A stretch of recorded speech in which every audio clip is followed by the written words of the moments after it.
Hey everyone, welcome back. If your Scotiabank account is locked in the mobile app, do this.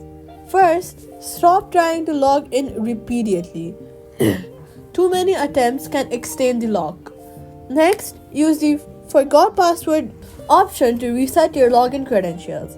Now, if the app says your account is locked for security reasons, wait for the recommended time before trying again.